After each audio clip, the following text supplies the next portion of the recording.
మోకాళ్ల నొప్పులు, gas, gut health వంటి సర్వ రోగాలకు నివారణి అరుణ యోగా ఆముదం. ఎందుకు అంత నచ్చిందో తను నమ్మలేదు. నేను చిన్నపిల్లకని ఈడేం ఉంటాడు, ఇంకొక అమ్మాయిని చూసుకొని యంగ్ అమ్మాయికి వెళ్ళిపోతాడు అనుకుంది. పిచ్చింది. తర్వాత 30కి రియలైజ్ అయింది. 34 తనకి 34 వచ్చినప్పుడు నేను 30 వచ్చి అప్పుడు రియలైజ్ అయింది. అప్పుడు పెళ్ళి అయిపోయింది. ఇంకో ఎవరితో ఏం చేస్తావు ఇంకా, కానీ అమ్మాయి వెళ్ళి హ్యాపీ మ్యారీడ్ లైఫ్ అన్నా.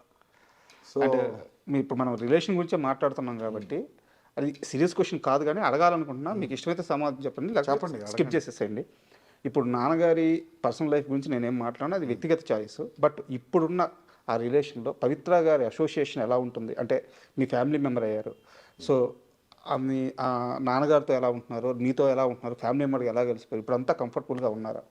She is fantastic human being. నాకు అంటే వస్తుంటారు, రెగ్యులర్గా కలుస్తుంటాం. షీఈస్ ఆల్వేస్ వెరీ, ఎప్పుడు అందరిని పలకరిస్తారు, అందరితో కూర్చుంటారు. ఎలాంటి ఇది లేదు. She's a very happy go lucky women. Okay, I feel డాడ్కి కరెక్ట్ మ్యాచ్ అని నా ఫీలింగ్. ఐ ఫెల్ట్ బికాస్ ఆయన కూడా కామ్గా ఉంటారు ఆవిడ ఉన్నప్పుడు. So I think after 50+ years is calm. So I think it's a good sign. అదే love, this never no time, no really time deadline or anything. Never too late correct to find the right person. అదే చెప్పాను కదండి, నేను 60 years తర్వాత decide చేస్తాను. అప్పుడు 70 ఉంటే 70 వరకు అప్పుడు డిసైడ్ చేస్తాను. అప్పటి వరకు నాకు ఎవరు రైట్ అని నేను డిసైడ్ చేయను. So yeah. అండ్ పవిత్ర గారు లాస్ట్ అంటే కృష్ణ గారిని కూడా కలిశారు, కృష్ణ గారి ఆమోదం కూడా ఉందని చెప్పి నరేష్ గారు చాలాసార్లు చెప్పారు అనమాట. సో వాళ్ళిద్దరి ఆ మూమెంట్ ఎలా జరిగింది? నేను లేనండి. బట్ వన్ థింగ్ ఏంటంటే, నిర్మలా గారు కానీ కృష్ణ గారు కానీ డాడీ ఏమి డెసిషన్ తీసుకున్నా చాలా వరకు సపోర్ట్ చేసేవారు. బికాస్ వాళ్ళు చాలా కష్టాలు చూసి వచ్చిన వాళ్ళు. సో ఒకటి అర్థం చేసుకోవాలంటే, మనిషి లైఫ్లో అన్ని పర్ఫెక్ట్గా జరగదు. ఒకటి దానికి కట్టుబడిపోయి మనం యాంకర్ అయిపోయి అక్కడే ఉంటావా, ఆర్ ఆప్షన్ ఉంది ఏమైనా చేసుకుంటావా. You want make something good of life. Today is happy, correct. ఎవరు కంప్లైంట్ చేయడానికి ఉంది ఇప్పుడు. But that's the whole point అండి. అందరిని సాటిస్ఫై చేయలేము. కరెక్ట్. బట్ అందరూ చెప్పేది ఒకటే, నీ సంతోషాన్ని ఎత్తుక్కో అంటారు. నీ సంతోషం ఎత్తుకోవడానికి 2-3 డిసప్పాయింట్ అవ్వాల్సి వస్తుంది తర్వాత. అందరి లైఫ్లో ఉంటుంది. ఎవరు 100% అందరినీ సంతోష పెట్టలేరు కదా. Correct. So ultimately first what you feel matters. నువ్వు సెక్యూర్గా ఉంటే ఇంకొక 2-3 నువ్వు సెక్యూర్ చేయొచ్చు, కానీ నీకే టికానం లేనప్పుడు you can't go and try to make people happy. So Naresh గారి లైఫ్ మొత్తం చూస్తే అంటే అంత ఎక్స్పీరియన్స్ లేదు, కానీ నేను గమనించినంత వరకు ఆయన ఆనందాన్ని ఎత్తుక్కుంటూ పోతుంటాడు వర్క్లో కానీ తన లైఫ్లో కానీ. అండ్ అంటే ఇలా బతకాలరా, ఇది కదా లైఫ్, ఆ సాటిస్ఫాక్షన్ ఉంటుంది ఆయన లైఫ్ స్టైల్లో. మీ నాన్నగారి లైఫ్ నుంచి ఏమైనా తీసుకోవాలంటే, ఏమైనా నేర్చుకోవాలంటే మీరు కోరుకునేది ఏంటి? నేను కోరుకున్నా కూడా అవ్వదండి అది. ఆయన ఎమోషనల్ పర్సన్, బట్ కొన్ని విషయాల్లో ఆయన ఎమోషన్ మేనేజ్ చేసే లెవెల్లో నేను మేనేజ్ చేయలేను. And that's not possible. అది నాకు మా మదర్ సైడ్ నుంచి వచ్చిందో మరి నాకు తెలీదు, but that is what I am. So ఆ లెవెల్లో ఆయన కొంచెం ఎఫిషియన్సీ ఇంకా ఎక్కువ ఉంటుంది. ఎమోషన్స్ని ఆయన కొంచెం పక్కన పెట్టైనా కూడా he can finish some tasks. But నాకు కొంచెం, నేను ఎమోషనల్ పర్సన్ని నేను. సో కొన్ని డెసిషన్స్ తీసుకునేది లాజికల్గా ఉండవు, but that will give me different results. So నేను ఐడెంటిటీ మార్చుకోదలుచుకోవట్లేదు. And acceptance is important. ఆయనంత ఎఫిషియెంట్ పర్సన్ నేను కాదు. దో ఫిజికల్గా నేను ఇంకా ఎక్కువ చేయగలుగుతానేమో ఇప్పుడు, but work wise or experience wise is a task master. నాకు ఒక టాస్క్ ఇస్తా, ఒక టాస్క్ నీట్ కంప్లీట్ చేసుకుని ఫినిష్ చేసాను. మల్టీ టాస్కర్ కాదు నేను. సో అలాంటి ఒక డైనమిక్ డిఫరెన్సెస్ ఉన్నాయి. సో నేను అది అనుకోవడం కానీ అది పాసిబుల్ కాదు. Both are little different. మా operation, the way we operate are different. యాక్చువల్గా ఇందాక మా పిఆర్ఓ ఇక్కడ వచ్చారు కదా, ఆయనతో మాట్లాడుతూ ఉంటే ఈ బయట నేను ఒక few months back hero Suman గారిని ఇంటర్వ్యూ చేశాను. ఆయన ఇదే స్టూడియోలో షూటింగ్లో ఉంటే, షూటింగ్ అయిపోయినాక నాకు ఇంటర్వ్యూ ఇచ్చారు. నా ఫస్ట్ సక్సెస్ఫుల్ ఇంటర్వ్యూ అది. అంటే నా లైఫ్ టర్న్ అయింది. ఈ నేల మీద కూర్చొని నా లైఫ్ టర్న్ అయిన ఇంటర్వ్యూ అనమాట. ఈ విషయం ఆయన చెప్తుంటే సార్ చెప్పారు, ఇది ఆమె చేతుల మీద నిర్మాణం అయింది, ఇక్కడ ఎంతమంది బతుకుతున్నారో తెలుసా, ఆ నేలలో ఉండే మంచితనం అది. 40 కుటుంబాలు ఈరోజు మీరు ఊరి నుంచి తీసుకొచ్చి మీ దగ్గర పెట్టుకొని వాళ్ళకి ఒక పోషణ, ఒక లైఫ్ స్టైల్ ఇస్తున్నారు. నిజమేనా? నిజమేనా? 100% ఇక్కడ ఉన్న స్టాఫే ఉంటారండి ఇక్కడ 20-30 పీపుల్ ఉమ్, ఉంటారు. అండ్ ఆవిడ సపోర్ట్ చేసే ఫ్యామిలీస్కి ఇప్పుడు చెక్స్ వెళ్తుంటాయి. సో ఆవిడ ఇచ్చిన మాట ఎప్పుడు తప్పలేదు. ఉమ్. అండ్ ప్లస్ అదే కదా, సెల్ఫ్ ప్రమోషన్ ఉండదు ఆవిడది, ఎక్కువ ఉండదు. అదే నాకు అర్థం కాదు ఏంటంటే ఇలాంటి విషయాలు బయటికి ఎందుకు అదే రావాలి? అర్థం చేసుకోవాలంటాను నేను. మనం ఇది మన మంచి అంటే మనకి లోపల హ్యాపీనెస్ ఇస్తుందంటే అది చాలు. ఉమ్, ఇప్పుడు ఎంతమందికి హెల్ప్ చేసాం అనేది ఎందుకు చెప్పుకోవాలి బయటికి? హెల్ప్ ఎందుకు చేయాలనుకుంటున్నావు? ఒక పలానా పర్సన్కి హెల్ప్ చేస్తే నీకు హ్యాపీగా ఉంటుందేమో. నా ప్రాబ్లం ఏంటి, నాకు గిల్ట్ ఉండేది. మన లైఫ్ బాగుంది కదా మనకి.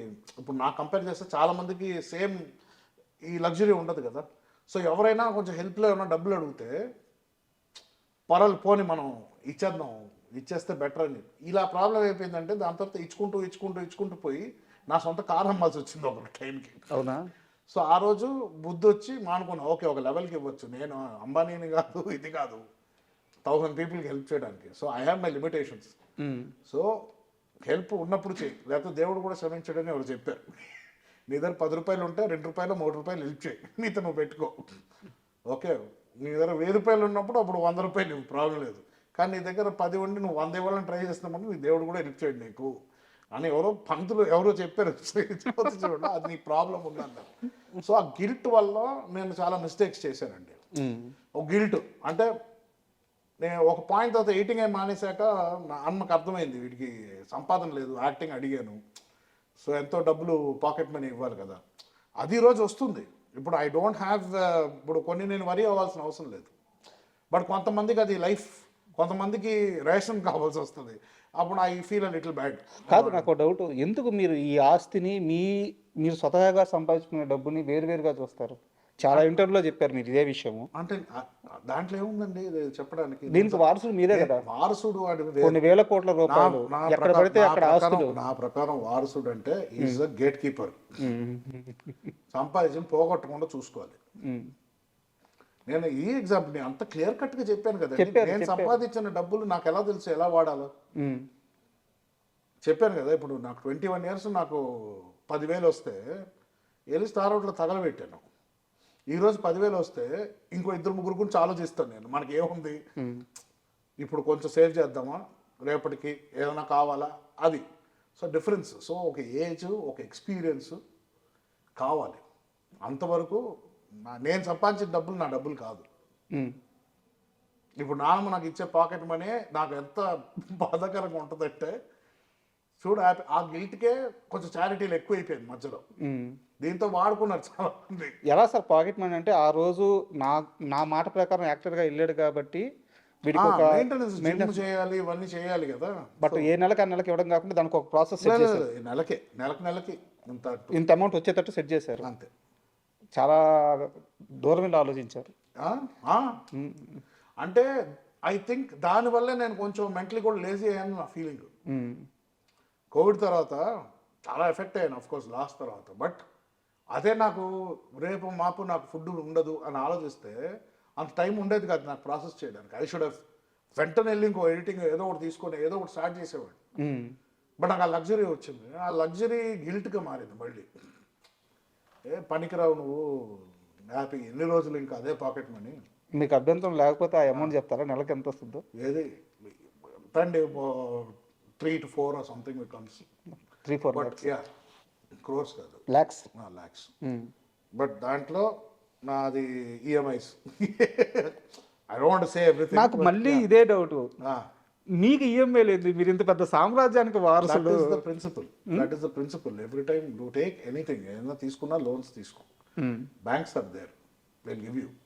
ట్యాక్స్ కరెక్ట్గా, సిబిల్ బాగుంటుంది, రేపు ఒక ప్రాసెస్ అంటూ బాగుంటుంది. ఫైనాన్షియల్ ప్రాసెస్ అనేది ఉండాలి. So don't step outside the system. మీ కొంచెం గ్రౌండెడ్ ఉంటే రేపు మనకి వెన్ మనకి రేపు మాపో we need help from the banks. ఏదైనా చేయాలనుకుంటుంటే, if I want start a venture, develop relationship with the banks. ఉన్న డబ్బులను అలా తగలబెట్టేసుకుంటే ఎలాగా? Rotation is important. That is any smart parent would do that. Savings, rotation, EMIs, CIBILs very important in life. So అది 100% ఒక procedure అండి. ఇప్పటికీ finance అంటే నాకు కొంచెం ఐఎమ్ మోర్ క్రియేటివ్ పర్సన్, నేను అటు సైడ్ ఉంటాను. కానీ ఫైనాన్షియల్ వచ్చేసరికి నాకు చాలామంది అడ్వైసెస్ కావాలంటే తెలిసి ఫ్రెండ్స్ కానీ I take every once advice ఏం చేయాలి, ఎందుకంటే నాకు అంత ఐడియా లేదు. బట్ ఇంత ఆస్తిలో సగం పర్సెంట్ వీళ్ళమ్మ మీ పేరు మీదే ఉందంట కదా. ఉండనేమండి ఉంటే రేపు అది ఆ టైం వచ్చి నేను మేనేజ్ చేయాల్సి వస్తే నేను మేనేజర్ దానికి. I'm not the owner, I'm always the servant of Vijay Krishna movies అని నేను ఫీల్ అవుతాను. 2000 కోట్ల వీళ్ళమ్మ ఉంది మీ పేరు మీద. నాకు తెలియదు అండి, నిజంగా తెలియదు. తెలుసుకోలేదా? నాన్న అడగలేదా? ఎందుకు తెలుసుకోవాలి? నాన్న అడగలేదా? ఎందుకు? నేను అది వాడినప్పుడు నాకు ఎందుకు? వాళ్ళు సంపాదించిన వాళ్ళు అది జాగ్రత్త చేయడం మన పని అంతే. నాకు ఒక విషయంలో మీ మీద రెస్పెక్ట్ చాలా పెరిగింది. అంటే మామూలుగానే మీ కష్టం నాకు అర్థమైంది. ఎడిటర్గా ఆల్రెడీ కొంత అచీవ్ చేసిన కుటుంబం నుంచి ఒక జల్సా చేయాల్సిన వయసు ఉంది, డబ్బు ఉంది, అంత ఉన్నా సరే మీరు కష్టపడిన తత్వం అంతా చూసిన తర్వాత నాకు మీ మీద రెస్పెక్ట్ పెరిగింది.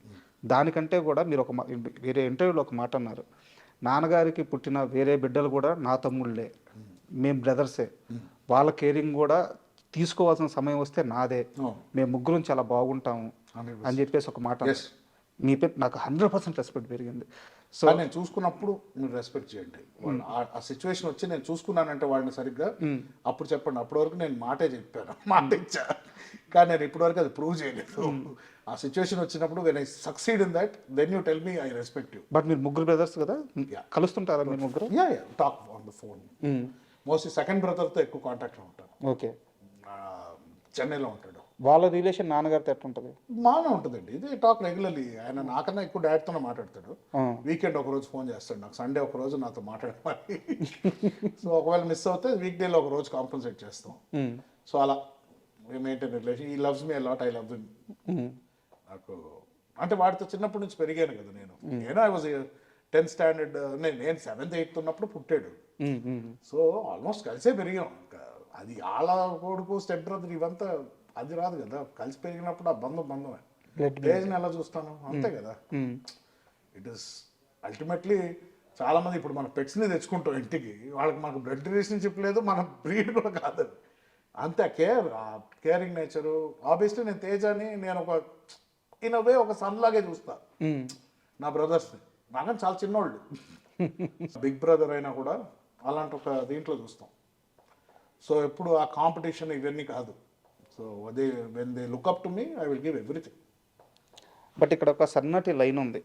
నాన్నగారి పనుల్లోకి మీరు ఇన్వాల్వ్ కాకపోవడము, ఆ లైను పట్టుకొని ఇద్దరు పరిధిలో, అంటే తండ్రి కొడుకులే బట్ ఇంత పెద్ద వ్యవహారాన్ని నడిపేటప్పుడు ఏంటంటే ఒకరికి ఇచ్చేయాలి, ఒకరిని ముందు పెట్టాలి, ఒకరి వెనకాల ఉండాలి. సో అది ఎలా మ్యాచ్ చేసుకున్నారు? ఎలా కుదిరింది? అది న్యాచురల్గా కుదిరిందండి. He's a very efficient man. అన్నీ చూసుకున్నారు. పొద్దున్న లేచిన దగ్గర నుంచి ఈవినింగ్ వరకు ఆయన ఎంతసేపు పడుకుంటారో ఆయనకే తెలీదు, కానీ కంప్లీట్ చేయాలంటే టాస్క్ కంప్లీట్ చేస్తారు. ఆయన ఎప్పుడైతే టేక్ ఓవర్ చేశారో అక్కడి నుంచి నాన్ స్టాప్గా is been sitting on developing Vijay Krishna green studios and everything. So ఒకళ్ళు తీసుకున్నప్పుడు ఇనిషియేటివ్ మనం జస్ట్ వెనకాల సపోర్ట్. ఆయన పని చేయమంటే నేను చేస్తా అంతే. సో దాంట్లో ఎప్పుడు రెండు తలకాయలు ఉండకూడదు బిజినెస్లో. ఒకళ్ళు లీడ్ చేస్తున్నారంటే కరెక్ట్, ఒకడే, ఇంకొకళ్ళు వచ్చారంటే ఉన్నది కూడా చెడగొట్టుకుంటాం. అంటే ఇక్కడ నాకు అర్థం కాదు ఏంటంటే చాలా చిన్న లిమిట్ ఆస్తుల దగ్గర సినిమా సెలబ్రిటీకి సంబంధించిన వారసులు పిల్లలు మీడియా ముందుకు వచ్చి గొడవలు పడతా, తల్లిదండ్రుల మీద, అన్నదమ్ముల మీద రకరకాల ఇష్యూలు అవుతూ ఉంటాయి అన్నమాట. సో ఇన్ని వేల కోట్ల రూపాయల ఆస్తులు ఉన్నా కానీ ఏ రోజు విజయ నిర్మల గారి కుటుంబం నుంచి ఒక్క మనిషి మీడియాకి ఎక్కువ, రోడ్డుకి ఎక్కువ, ఆస్తి విషయంలో ఒక్క మాట, ఒక్క సందర్భంలో మాట్లాడిన సందర్భమే లేదు. సో అది పెంపకం నుంచి వచ్చింది అనుకోవచ్చు. అంతేనండి, అంతే అనుకోవాలి, ఇంకేమనుకుంటాను. That's the way. అంటే సోల్ క్యారియర్ గ్రాండ్ మా భుజాల మీద మొత్తం ఫ్యామిలీని మోస్తుంది. సో ఇప్పుడు ఏంటంటే ఆ ఒక పేరుని నిలబెట్టడం మన బాధ్యత, కానీ దాన్ని ఇప్పుడు తీసి మనం 100 రెట్లు చేసేది ఏం లేదు. ఆవిడ చేసిందే గ్రేట్, దాన్ని ప్రిజర్వ్ చేసుకొని మనం పర్సనల్గా ఏం చేసుకున్నాం అనేది గ్రేట్ ముఖ్యం. సో ఇక్కడ పిక్చర్లో నేను అనేది ఉండదు. కృష్ణ గారు, నిర్మల గారు వాళ్ళే. What ever I do is below that. నేను సపరేట్గా ఏం చేసుకుంటాను, డాడీ ఆయన ఏం చేసుకుంటారో ఇట్స్ హిస్ డిసిషన్. సూపర్. మీ ఇద్దరు ఎక్కువ మాట్లాడుకుంటారా? కలిసినప్పుడు మాట్లాడతాం. చాలా తక్కువ కదా. ఆయన ఎక్కడ బిజీగా ఉన్నాను, నేను నా పనిలో ఉంటాను. ఇలా ఆఫీస్ టైంలో ఇలా వచ్చినప్పుడు మాట్లాడుకుంటాం, అన్ని డిస్కస్ చేస్తారు. ఆయన టైం టు టైం ఫోన్ చేస్తారు, అప్డేట్ అయినా ఉందా, ఒకవేళ ఆయన లేకపోతే ఏదైనా హ్యాండిల్ చేయాలంటే, ఇలాంటి ఏదో చిన్న చిన్నవి ఉంటాయి. ఫ్యామిలీలో ఏదైనా మీటింగ్స్ ఉందంటే, ఎవరన్నా కలవాలంటే కలుస్తుంటాం. ఇప్పుడు మహేష్ బాబు గారు రాజమౌళి గారితో మూవీ చేస్తున్నారు, వారణాసి. అంటే ప్యాన్ ఇండియా కాదు, ప్యాన్ వరల్డ్ అని చెప్పి అంటున్నారు. మీరు మహేష్ బాబు గారిని, ఆయన కష్టాన్ని చాలా రోజులు దగ్గర చూస్తుంటారు. సో మీకు ఎలాంటి ఎక్స్పెక్టేషన్స్ ఉన్నాయి మూవీ మీద? నాకు ఎక్స్పీరియన్స్ డెఫినెట్లీ చాలా ఉంటుంది. యాజ్ అ నేను సినిమాలు చూసేది ఆడియన్స్గానే చూస్తాం. సో బయట ఎలా ఉందో expectation, it's same expectation. And మన టీజర్ తర్వాత స్కేరీగా ఉంది, ఎక్స్పెక్ట్ ఎక్కువ చేయాలా లేకపోతే ఇప్పుడు ఏంటి, ఈ టెన్షన్లో ఉంటాయి నాకు. ఫస్ట్ ఎప్పుడు అదే tension. But I don't think Rajamouli garu will go wrong anywhere. Is always been, ఆయన ఎప్పుడు ఏం చేస్తున్నారో ఆయనకు ఒక అవగాహన ఉండే చేస్తారు ఆయన. సో అండ్ ఆయన గురించి చెప్పడానికి నేను పెద్ద క్యారెక్టర్ ఏం కాదు, బట్ ఆయన as an audience and a fan of both, I think it will be the biggest film in India, at least. Global level lo it will definitely be reckoned with, but India's biggest film 100%. So it's like a festival. Can't wait. Nanko 1 year annaru, 1 year lo vasthe great. And ఫైనల్గా మీ plans ఏంటి, next plans ఏంటి? ఉన్నాయండి, నేను plans చెప్పుకొని అవ్వట్లేదు. So తర్వాత మనకు only మాటలే వచ్చు అనుకుంటారేమో. పైప్ లైన్లో ఉన్నాయి ప్రాజెక్ట్స్, బట్ యాక్టింగ్ త్వరలో ఏం లేదు. But I might be directing. So super. So ఏది కాస్ట్ ఇవంతా మాకు దుడ్డు వచ్చాక, అప్పుడు కాన్ఫిడెంట్గా ఇన్వెస్టర్స్ వచ్చాక నేను ఇన్వెస్ట్ చేస్తాను. అప్పుడు thank you very much. Thank you.